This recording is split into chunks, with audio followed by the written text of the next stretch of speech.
Haremos patrones de juicio. ¿Cuántos hemos escuchado este término? Un patrón de juicio. Y la palabra patrón, como a veces le decimos al jefe o se le dice a una persona con autoridad, el patrón, no el patrón del mal, sino el patrón de los buenos. La palabra patrón traduce dos cosas principalmente. Número uno, es un modelo de estandarización. Que la palabra patrón es un modelo de estandarización.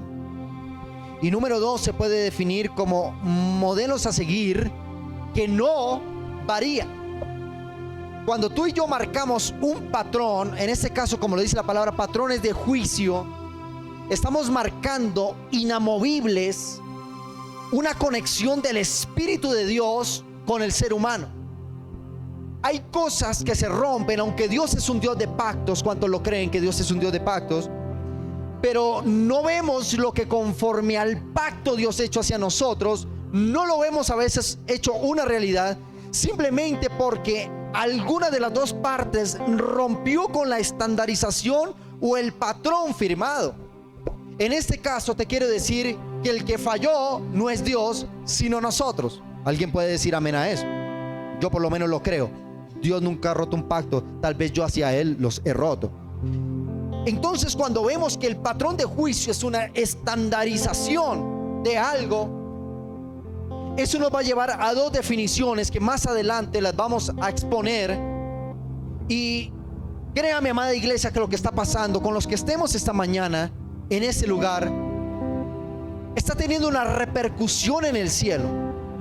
El hecho que tú y yo hayamos venido hoy hasta este lugar y hayamos adorado y estemos exponiendo la palabra, y usted haya venido con un corazón sediento de su gloria, te quiero decir algo, que esto no está siendo ajeno en el cielo. Que todo lo que pasa en la tierra, escúchame bien, tiene repercusiones en el cielo. ¿Alguien lo puede creer? ¿Alguien lo puede creer? Oye, te lo estoy hablando muy en serio. ¿Alguien puede creer que lo que está pasando aquí se está oyendo en el cielo? Que lo que está sucediendo aquí, Dios está atento y puso sus oídos y sus ojos a lo que está sucediendo esta mañana en este lugar. ¿Alguien lo puede creer? ¿Alguien está de acuerdo conmigo en esto? Y entonces es allí donde vale la pena haber venido, porque no vinimos a un sermón, no vinimos a una ceremonia religiosa, sino vinimos a mover el corazón de Dios, a marcar un patrón de juicio que haga levantar a Dios de su trono y comience a moverse a favor de la iglesia, a favor de cada uno de nosotros, porque ese es el efecto que una persona causa cuando busca la presencia de Dios. ¿Alguien puede decir amén a esto? Y quiero referirme a algo, Salmo 27:4. Acompáñenme en la palabra, por favor. Salmo 27:4. La palabra del Señor dice: una cosa he demandado de Jehová, y esa buscaré, que yo esté en la casa de Jehová todos los días. Diga conmigo, todos los días.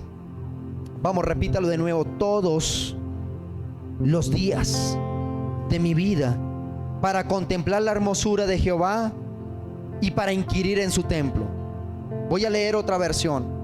Versión traducción lenguaje actual dice: Dios mío, solo una cosa te pido, solo una cosa deseo.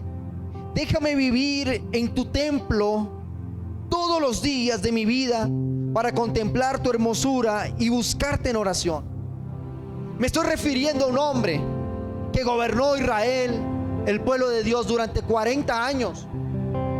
Un hombre que cuando subió al poder, desde el primer día que asumió su rol como rey de Israel, marcó un patrón de juicio delante de Dios. No se dejó seducir por el poder, por el dinero o por la fama de su reinado. Y aunque David tuvo muchísima prosperidad en su reino, él marcó un patrón de juicio que lo llevó al éxito total de su gobierno. Él lo que le dice a Dios es: Señor, permíteme que mientras esté frente a tu pueblo, yo pueda estar primeramente en tu reino, yo pueda estar primeramente en tu presencia, que todos los días de mi vida yo pueda habitar y contemplar la hermosura de tu santidad. Eso fue un patrón de juicio que el rey David marcó. Él dijo: Señor, voy a trabajar. Él no pidió un buen trabajo, él lo primero que dice: Señor, necesito tu presencia a diario conmigo. Necesito que estés aquí presente y contemplar la hermosura de tu santidad todos los días. ¿Cuántos días? Ya conmigo, todos los días. Y te voy a decir qué efecto tuvo eso. Dios dijo: ese hombre está conforme a mi corazón. Ese hombre tiene mi corazón. Y como está conforme a mi corazón, entonces de tu simiente, de tus hijos, de los hijos de tus hijos, nacerá el Salvador de la tierra. Y hoy entendemos que el rey David, por medio de sus hijos, de sus hijos, de sus hijos, nació Jesús. Dios le dio el privilegio al rey David, por amar a Dios por encima de todas las cosas, que de su simiente viniera el Salvador de la tierra, el Señor Jesucristo. ¿Cuántos dicen amén a esto? Pero el rey David lo que hizo para que Dios lo bendijera fue mover el corazón de Dios.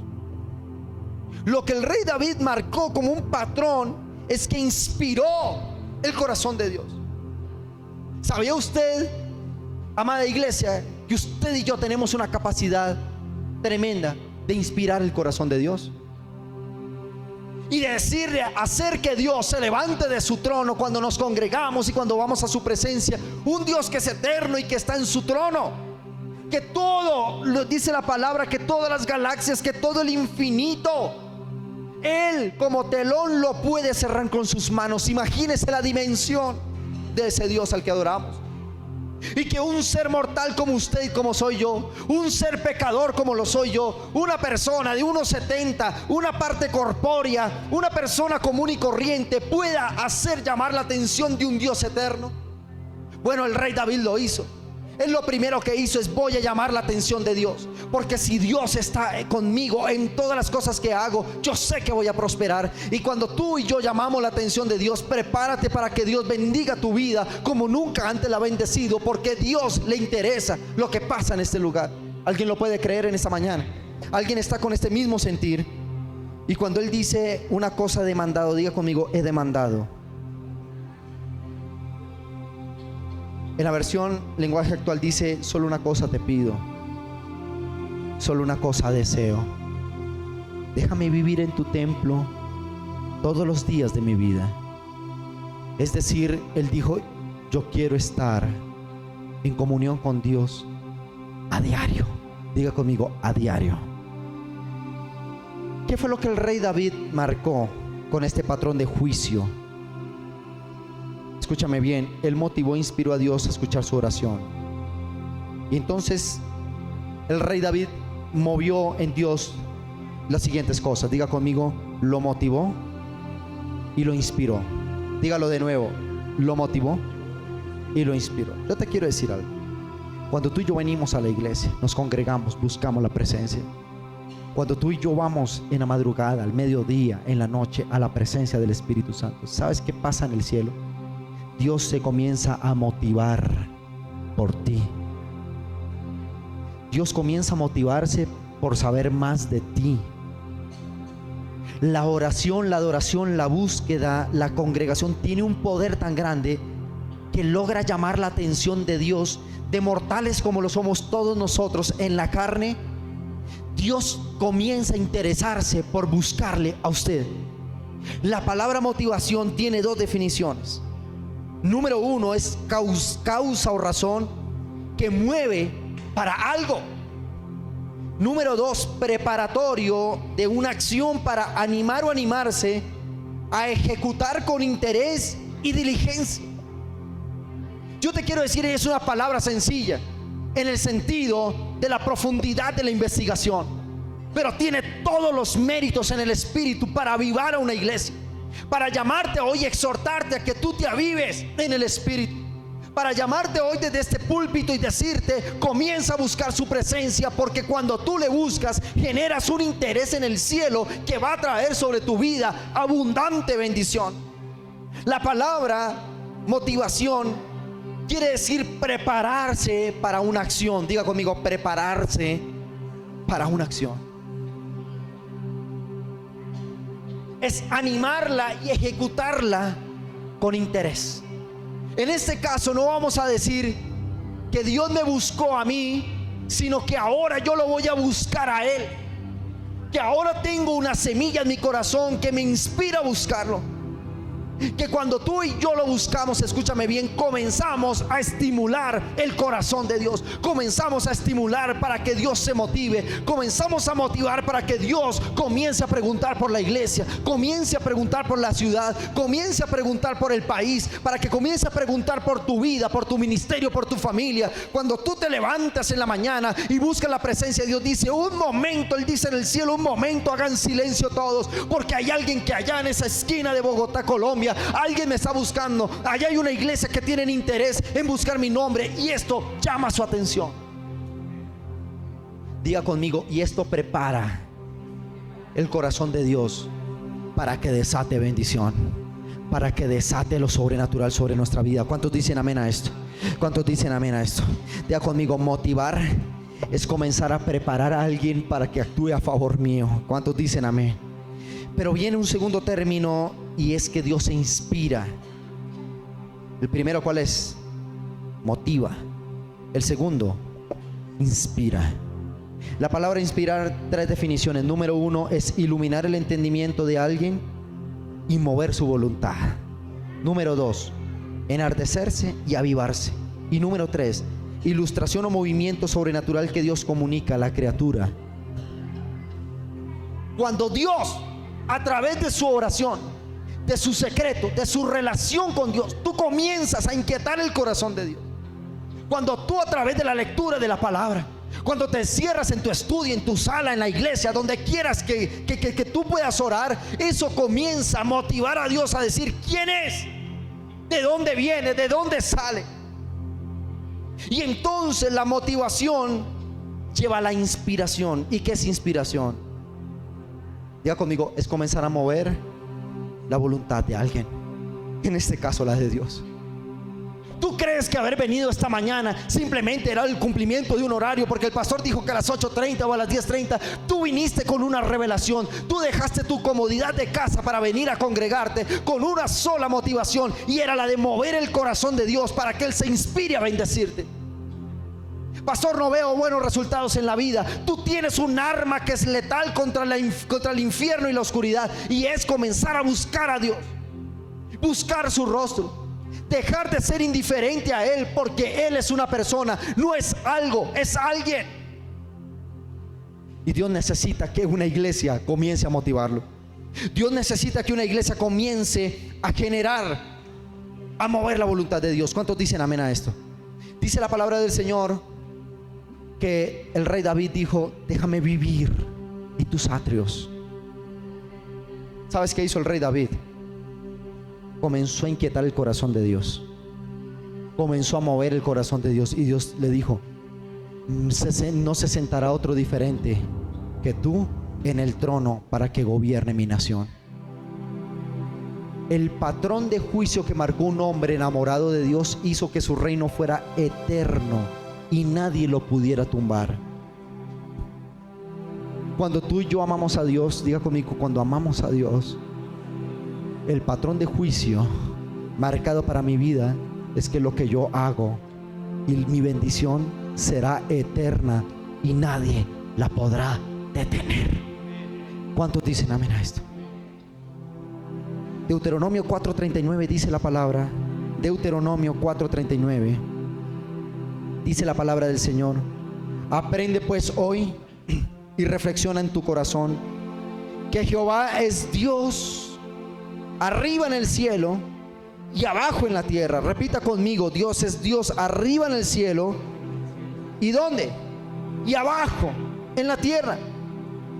Y no hay otro.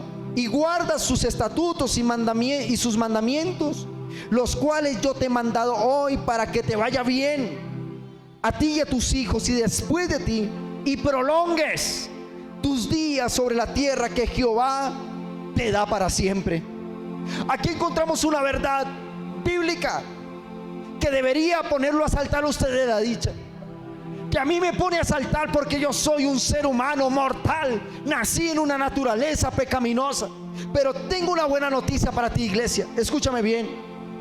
Dios nos dice a través de su palabra que lo que está pasando esta mañana en este servicio, lo que está pasando esta mañana de domingo aquí en Ministerio Mía, está teniendo una repercusión en el cielo. Algo está sucediendo en el cielo. Dios no hace oídos sordos a lo que está pasando. Lo que sucede aquí tendrá repercusión en el cielo.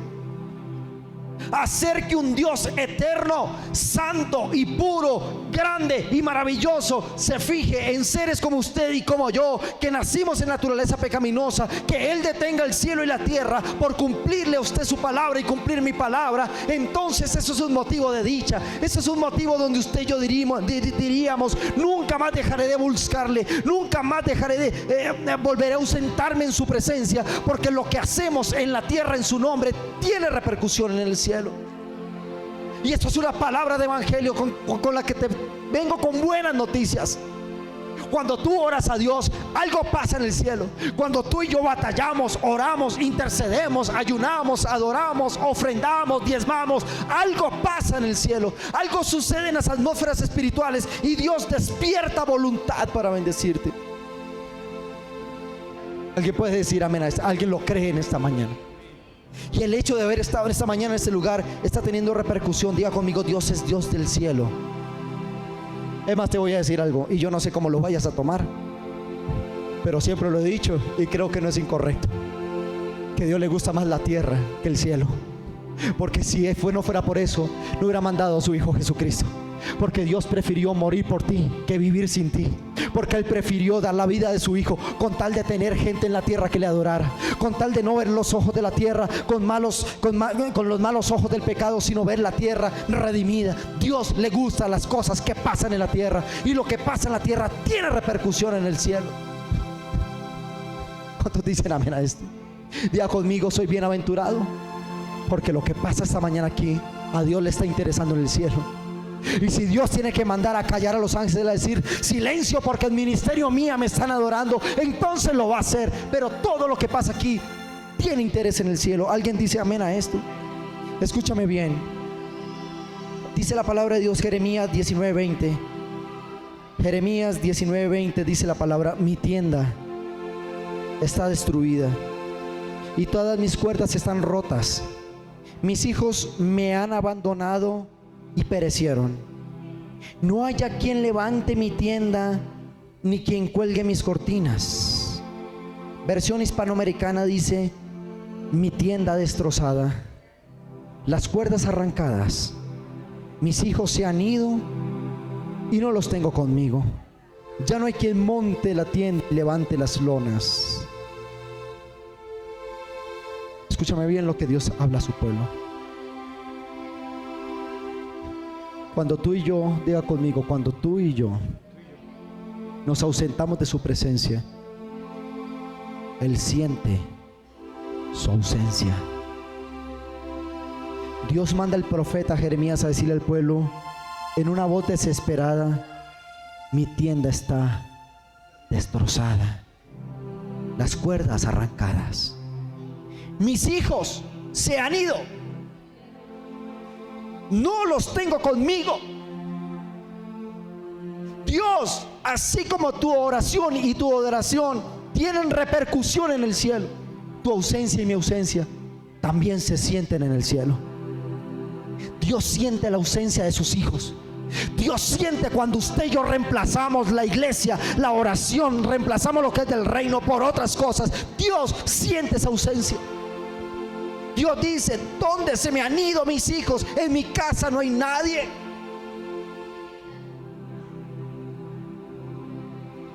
Así como Dios siente la adoración y la declaración de la palabra, también siente su indiferencia y mi indiferencia. Siente mi ausencia en el cielo. Por eso dice: Dios es Dios del cielo y Dios de la tierra. Lo que pasa en la tierra pasa en el cielo. Escúchame bien. A veces, lo decía el viernes y lo dije esta mañana, con mi esposa al dormir en la noche, tenemos por lo general el televisor prendido a esa hora. Me gusta ver las noticias, actualizarme de lo que pasa. Escucho también la radio para escuchar noticias. pero ya es una manía o costumbre prender el televisor, nos acostamos y bajo las cobijas comenzó a pasar algo, no lo que usted se imagina. Tomamos nuestros dispositivos electrónicos y cada uno, televisor prendido, el celular del uno y el celular del otro, y aunque estábamos en cuerpo presente, nuestras mentes ausentes, porque cada uno metido o en su red social o mirando una proyección económica, en fin. Y cuando apagábamos decíamos hasta mañana y dormíamos. Y me vino esto y yo dije, yo no vuelvo a hacer eso. La última vez que observe mi celular es cuando esté en pie, en el estudio, en la sala. Pero cuando vaya a dormir y esté al lado de mi esposa, ese aparatito lo voy a dejar. Y ahora lo estoy colocando en un modo avión para que ni entren ni salgan llamadas. Si me necesitan pueden ubicarme al fijo o háganme la llamada. Así que si me mandan un mensaje hasta las 5:30 de la otra mañana, lo voy a ver. ¿Sabes por qué? Porque estábamos juntos, pero ausentes. Y Dios me inquietaba esta palabra, ¿por qué? Porque decíamos, Señor, hemos trabajado fuerte por tu casa. Las obras sociales, las obras civiles, también sociales, todo lo que hacemos en la iglesia, los ensayos con los adoradores, las reuniones con los equipos de trabajo, la evangelización, multiplicación uno por uno, el venir a la iglesia, tu trabajo, tu negocio, tu empresa, lo que Dios te ha permitido hacer, porque es Dios quien nos da esto. En algún momento nos fue apartando de un diálogo, escúcheme bien, de un diálogo, no de Dios, de un diálogo, de algo que Dios quería mucho más personalizado. El día viernes tenía mucho trabajo en todas las áreas, tanto en la iglesia como en el negocio y las obras, todo lo que estamos haciendo. Y aunque había estado yo en la mañana en la presencia del Señor, Dios hacia las 9 de la mañana me llamó y me dijo, te necesito en el secreto. Y tenía yo, Señor, hay muchas cosas por hacer. Mas sin embargo me levanté y fui a la casa, llegué, escasamente saludé a mi esposa, cerré la puerta y el Señor, ¿qué quieres? Y Dios me motivó a esta palabra. Dijo, sabes, aunque me tienes en tu mente, en tu corazón y en el espíritu, las múltiples ocupaciones me han ausentado de hablar contigo. Yo le dije, Señor, pero estuvimos en la madrugada hablando. No estuve hablando, estuve editando videos. Estuve mirando cómo iba la predicación. Estuve mirando la planificación de la iglesia. Pero Dios me inquietaba y decía, quiero hablar unas palabras contigo. ¿Cuánto no escucho de tu boca que amas al Señor, que le levantas una adoración a Él? Prediqué otra palabra el viernes que tiene similitud con esa, y todos caímos quebrantados en la presencia del Señor, porque Dios dijo, no solo te quiero a mi lado, sino te quiero hablando. Déjame hablar contigo, quiero conversar contigo. Pero yo amo a Dios, yo lo tengo presente, y todas las mañanas que salgo le digo, Señor, ayúdame, acompáñame, pero Dios queda ahí. Y a veces sentía yo que volteábamos a mirar hacia atrás y decíamos, y Dios estaba atrás, oye, no hablamos, buenos días, ¿cómo estás? Y entendí algo que es bien importante que usted y yo entendamos. Nunca podemos amar más la visión que Dios nos dio que el Dios que nos dio la visión. Nunca podemos amar más el proyecto de vida que el Dios que nos dio ese proyecto de vida. Nunca el que nos dio el proyecto de vida nos suelta algo y se ausenta. Él nos suelta bendición, pero quiere que usted y yo estemos al lado de Él, porque Él no es algo, es alguien. Él es una persona. Y a veces tú dices, puedes estar con tu esposo o tu esposa, pero las múltiples ocupaciones solo la ves y no más. Pero tú quieres algo mucho más con la persona que amas. Tú quieres algo mucho más con la persona que está contigo. Tú no quieres a un hijo solo pagándole estudio, pagándole uniformes, pagándole una ruta, pagándole una lonchera. ¿Sabes tú qué quieres de tu hijo? Un abrazo. Tu hijo no quiere solo un papá proveyendo, no solo quiere un papá plata. Un hijo también quiere un abrazo. Un hijo quiere una ida al parque. Un hijo quiere también interactuar con su padre. Un hijo quiere que su padre se ponga a su nivel y vaya a su cuarto y jueguen a la nave espacial y jueguen a todo esto. Eso lo necesita. ¿Sabes qué pasa muchas veces? Vale más, alguien colocó a alguien, creo creo que fue el doctor Julián, decía eso muy interesante, decía, lo que más te va a agradecer en la vida tu hijo no fue la cantidad de dinero, algo así, ¿no? La cantidad de dinero que le diste, sino la cantidad de tiempo que le diste. Y eso es lo que Dios está exhortando hoy, porque nos convertimos en un Dios máquina. Ya sé que Dios me bendice, ya sé que Dios existe, ya sé que Dios está, pero Dios está exigiendo algo nuevo, y esto lo entendió el rey David. Déjame habitar en tus atrios todos los días. ¿Para qué? Para contemplar, para ver, para oír, para sentir su gloria. ¿Cuántos dicen amén? ¿Cuántos dicen amén? Termino con esto. Mateo capítulo 8, versículo 18 al 22, dice la palabra: Jesús rodeado de mucha gente. San Mateo capítulo 8, verso 18 al 22, dice la palabra: Jesús rodeado de mucha gente. ¿Cómo dice? Ve conmigo, había mucha gente. No estaba solo. ¿Estaba solo Jesús? No estaba solo. Mandó pasar al otro lado. Versículo 19 dice: y vino un escriba y le dijo: Maestro, te seguiré a donde quiera que vayas. Jesús le dijo: las zorras tienen su guarida y las aves del cielo nidos, mas el Hijo del Hombre no tiene dónde recostar su cabeza. Otro de sus discípulos le dijo: Señor, permíteme que vaya primero y entierre a mis padres. Jesús le dijo: sígueme. ¿Cómo le dijo? Deja que los muertos entierren a sus muertos. ¿Qué notamos aquí de Jesús? ¿Tenía público? Sí, porque Jesús salía de una campaña de milagros. Jesús en esta porción de la Biblia había sanado al uno, al otro, al ciego, al cojo, al mudo, al lunático, al endemoniado, lo había libertado. La gente estaba comentando: qué gran Jesús ese, qué gran servicio, qué gran predicación la de ese Jesús. Pero ¿sabes cómo se sintió Jesús después del mover de milagros? Se sintió solo, porque le dijo, vino un hombre sapiente de la ley, un escriba, y le dijo: quiero seguirte. Jesús le dice: querido compañero, las zorras tienen sus guaridas y las aves del cielo sus nidos, mas el Hijo del Hombre no tiene dónde reposar su cabeza. Jesús no quería uno más en la lista que lo siguiera por los milagros.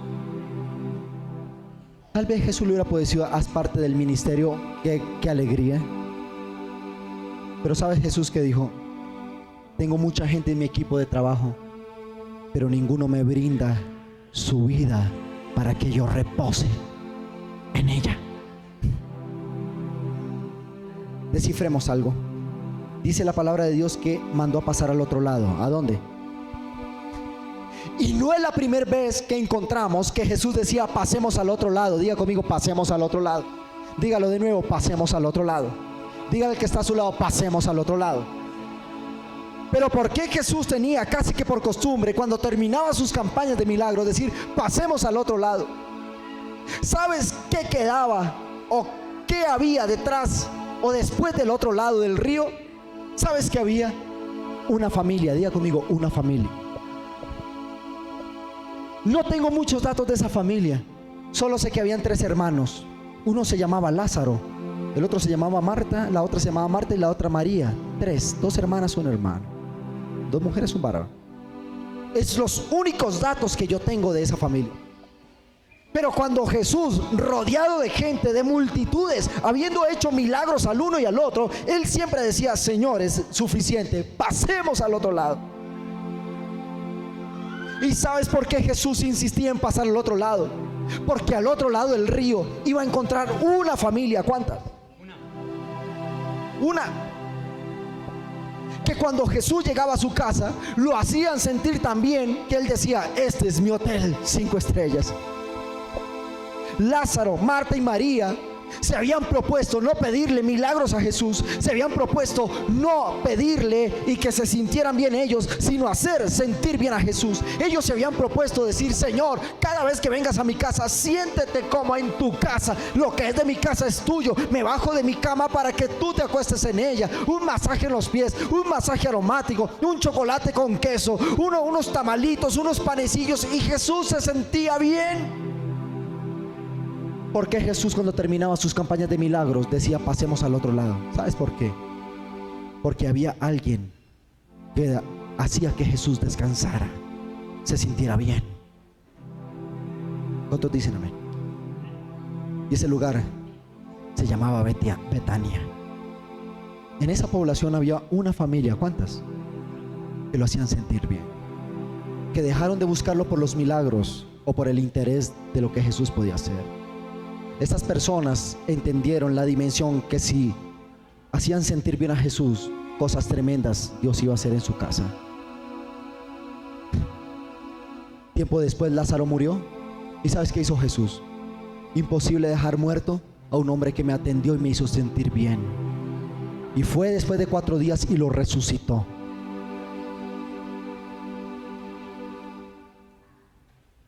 Jesús, sí, se murió Lázaro. Pero Jesús dijo: la enfermedad que tiene no es para muerte. Y 4 días después, cuando ya lo lloraban, dijo Jesús: no, vamos a dejar muerto al hombre que me hizo sentir bien en su casa, al hombre que me buscó, a que su hermana rompió un perfume y lo regó a mis pies. Bueno, no, esa es la Magdalena, pero en ese tiempo era en casa de ellos que lo hicieron. Todos los buenos sucesos que le ocurrieron a Jesús fue en casa de esta familia. Y aún 4 días muerto Lázaro, Dios dijo: yo no voy a dejar muerto al que me honró. Y le dijo: Lázaro, ven fuera, y resucitó. ¿Sabes qué está buscando Dios en nosotros, iglesia? Arduo trabajo, porque todos aquí trabajamos fuerte. ¿Quiénes aquí trabajamos fuerte? Todos nos levantamos con una esperanza diaria. Todos aquí madrugan, sus hijos, los niños, el colegio, la universidad, su negocio, los quehaceres de casa. Nos esforzamos por dar lo mejor en la empresa. Nos esforzamos por dar lo mejor en el ministerio. Nos esforzamos por dar lo mejor en lo que hago. Pero hemos perdido un detalle. Y es que Dios, aunque está ahí, lo hemos enmudecido, porque ha sido más importante cualquier otra cuestión que buscar su presencia. Dios no solo quiere una iglesia bendecida, y porque vamos a estar bendecidos por arrastre.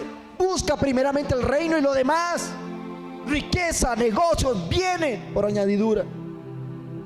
Pero Dios está exhortando a través hoy de este hombre, diciéndote: este 2017 vamos a buscarlo hasta donde me den las fuerzas, y me voy a apasionar por Él. Una cosa he demandado a Jehová, y esta buscaré: que viva yo todos los días de mi vida contemplando su hermosura.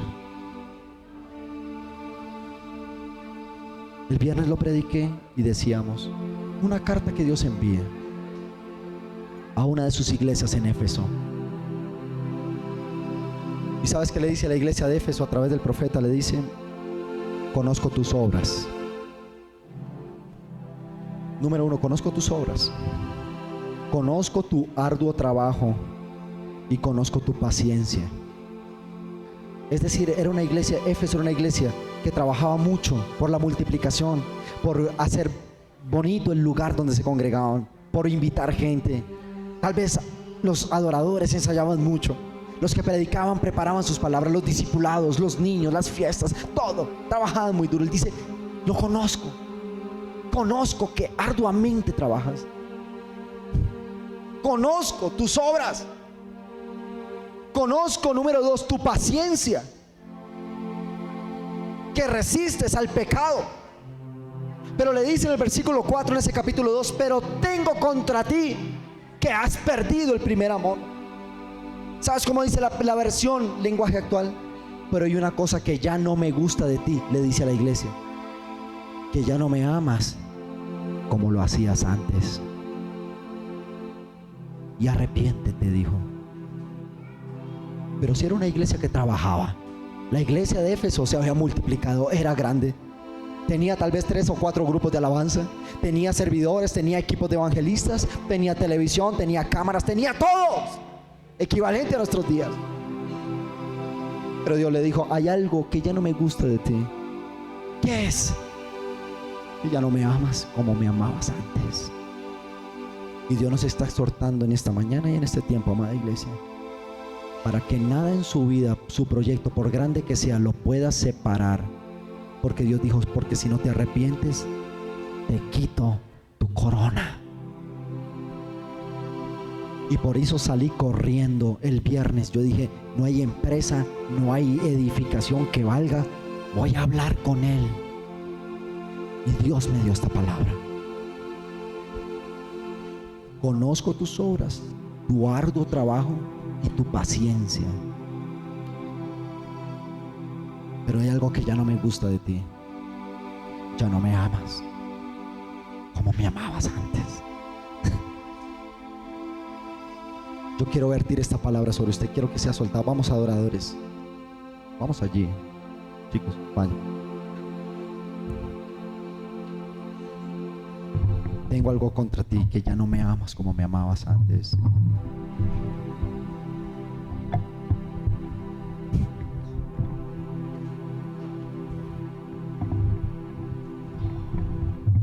Patrones de, diga conmigo, patrones de juicio.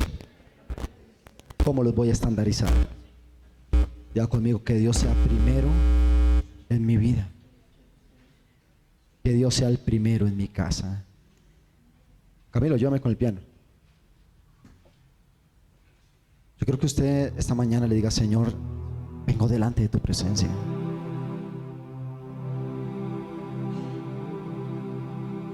Vengo delante de ti, Señor. Que tú le puedas decir allí, Señor, me humillo delante de ti. ¿A qué horas el trabajo me absorbió el tiempo de estar contigo? ¿A qué horas ese negocio te copó tanto tiempo que ya ni tenías tiempo de hablar con él? Dios es Dios del cielo y Dios de la tierra, y todo lo que pase esta mañana en este lugar va a tener repercusión en el cielo.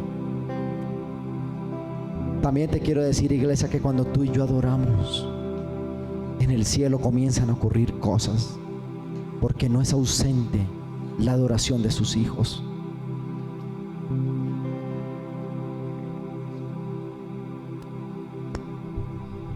¿Qué tal si te colocas en pie y le dices, Señor, yo no sabía algo, y es que cuando yo adoro, comenzamos a motivarte? Que esta mañana la iglesia venga hasta este lugar para motivar el corazón de Dios. Alguien en esta mañana, siento en mi espíritu que se está haciendo esta pregunta: ¿por qué ya no te siento como te sentía antes? ¿Por qué ya no te siento como era antes? Y es que sin darte cuenta marcaste o marcamos un patrón de juicio diferente. La diversión es más importante, el trabajo, el negocio.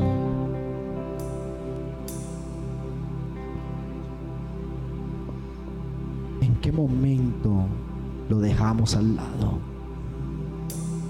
Y entonces Dios sintió tu ausencia y dijo: siento la ausencia de mis hijos, siento que no están aquí. Cuando tú te ausentas de su casa, de la iglesia, del lugar secreto, cuando tú ausentas tus finanzas delante de Él, Dios siente esa ausencia. Comienza a levantar su voz, levantemos la voz en cántico nuevo en esta mañana. Comienza a adorarle.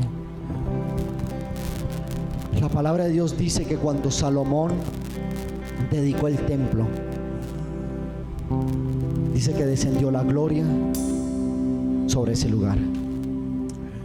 Yo te quiero decir algo.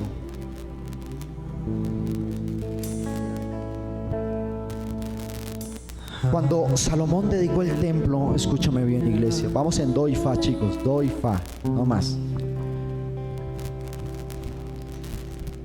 Cuando Salomón dedicó el templo, dice que estaban preparados los levitas para el sacrificio. Dice que estaban los levitas listos para el sacrificio en el altar. Los que cantaban estaban listos para comenzar el servicio. Dice que todos estaban listos para preparar, que habían preparado el lugar.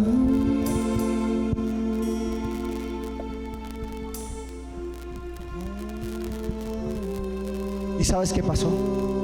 Cuando pidieron la gloria de Dios, dice que descendió la gloria de Dios tan tremendamente que los que servían ni siquiera pudieron hacer el sacrificio. Porque el pueblo en tiempos de Salomón estimuló tanto el corazón de Dios. Oraron con tanta intensidad, buscaron tanto el rostro de Dios, que dice que una gloria como nunca antes invadió el templo.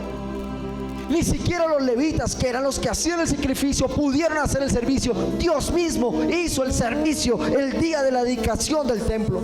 Dios mismo llenó el altar, Dios mismo llenó la tarima, Dios mismo cantó, Dios mismo hizo todo. ¿Sabes qué opción tuvo el pueblo de semejante gloria? Dice que todos inclinaron su cabeza y tocando su frente al pavimento o al piso, adoraron al Señor, y cayó fuego del cielo y encendió las grosuras del holocausto. ¿Sabes qué fue lo que hizo el pueblo de Israel en tiempos de Salomón? Motivaron el corazón de Dios, movieron su mano, lo estimularon y lo inspiraron. ¿Y sabes qué pasó? Se le apareció Dios en la noche a Salomón y le dice: pide lo que quieras que te dé. Pide lo que quieras. Y Salomón le dice: quiero sabiduría porque estoy muy grande. Y Dios le dice: no solo te daré sabiduría, sino todas las riquezas de la tierra, todos los reinos de la tierra, y todo lo que tú pidas yo te lo voy a entregar. Y Salomón gobernó 40 años Israel, y dice que fue la época más próspera en toda la historia del pueblo de Israel, que no hubo gloria antes como esa ni después de esa. ¿Por qué? Porque la iglesia, diga conmigo, la iglesia, la congregación motivó, estimuló el corazón de Dios, lo inspiró para bendecir. Que Dios se te aparezca y te diga: pide lo que quieras que te dé. Es porque es un Dios que está inspirado, es un Dios que está motivado, porque tu oración causó un efecto, porque todo lo que pasa en la tierra, tengo esta buena noticia, todo lo que está pasando aquí esta mañana va a tener un efecto en el cielo. Tú mirarás cómo quieres motivar el corazón de Dios. Yo lo quiero adorar. Yo lo quiero adorar. Yo lo quiero adorar. Yo lo quiero adorar. Yo lo quiero adorar. Yo quiero mover el corazón de Dios. ¿Hace cuánto dejaste de ver la iglesia con la objetividad de que aquí estaba su gloria? Él está aquí. No es algo, es alguien. Es una persona, tal vez en cuerpo presente, pero ausente al espíritu.